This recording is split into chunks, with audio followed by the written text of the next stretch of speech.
বিসমিল্লাহির রহমানির রহিম। আসসালামু আলাইকুম। আজ আবারও একটা নতুন ব্লগ আপনাদের সঙ্গে শেয়ার করছি। আর এটা ছিল আমাদের হসপিটালে যাওয়ার ভর্তি হওয়ার 2 দিন আগের ব্লগ। তো এখানে টুকটাক বাজার করা হয়েছিল কিছু। এখানে দুই ধরনের মাছ কিনে নিয়ে আসছিল বাজার থেকে। একটা ছিল হচ্ছে এটা কি মৃগেল মাছ, আর একটা ছিল এই যে সিলভার কার্প। তো মাছগুলোকে সুন্দর করে ধুয়ে আমি এটা ফ্রিজে রাখবো। আর এখন যে রান্নাটা করব সেটার জন্য একটা মাছ নিয়ে নেব। তো এখন আমি যে মাছটা রান্না করব সেটা হচ্ছে মৃগেল মাছ। এটা আমার শাশুড়ি পছন্দ করে, এই জন্য আর কি। আর এই যে পুঁইশাকটা দেখছেন, এটা আমি মায়ের কাছে গেছিলাম। আমার বাবা খুব অসুস্থ, তো মায়ের কাছের থেকে এটা নিয়ে আসা আর কি।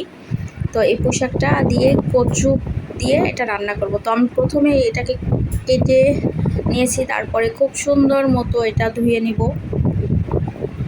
আর ধোয়া হয়ে গেলে রান্নাটা বসিয়ে দেবো। যেহেতু আমি এখানে মৃগেল মাছ নিয়েছি, কারণ আমার শাশুড়ি মাছ খুবই কম খায়।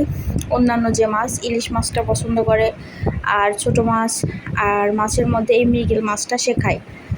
তো এই মাছটাই নিয়েছি আজকে রান্নার জন্য। মাছটাকে সুন্দর করে হলুদ আর লবণ দিয়ে মেখে নিব।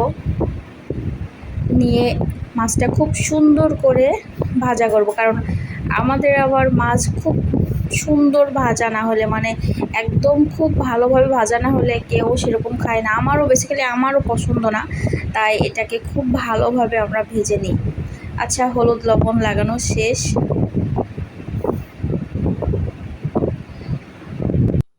চুলাতে পাত্রে তেল দিয়েছি, তেলটা গরম হয়ে এলে মাছগুলো দিয়ে দিচ্ছি তেলের মধ্যে।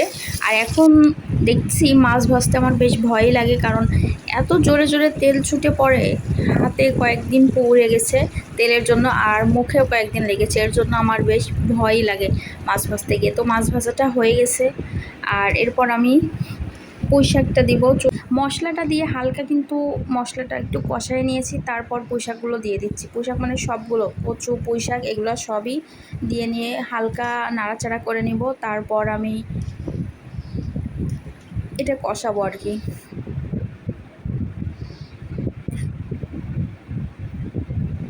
পুঁইশাক খেতে কিন্তু বেশ ভালোই লাগে।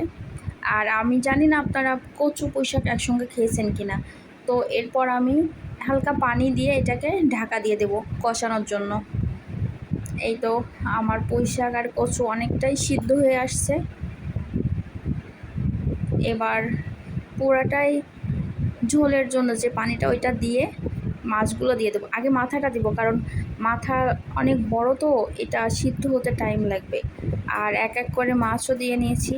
রান্নাটাও কমপ্লিট। আর আজকে কিন্তু অনেক গরম পড়ছে।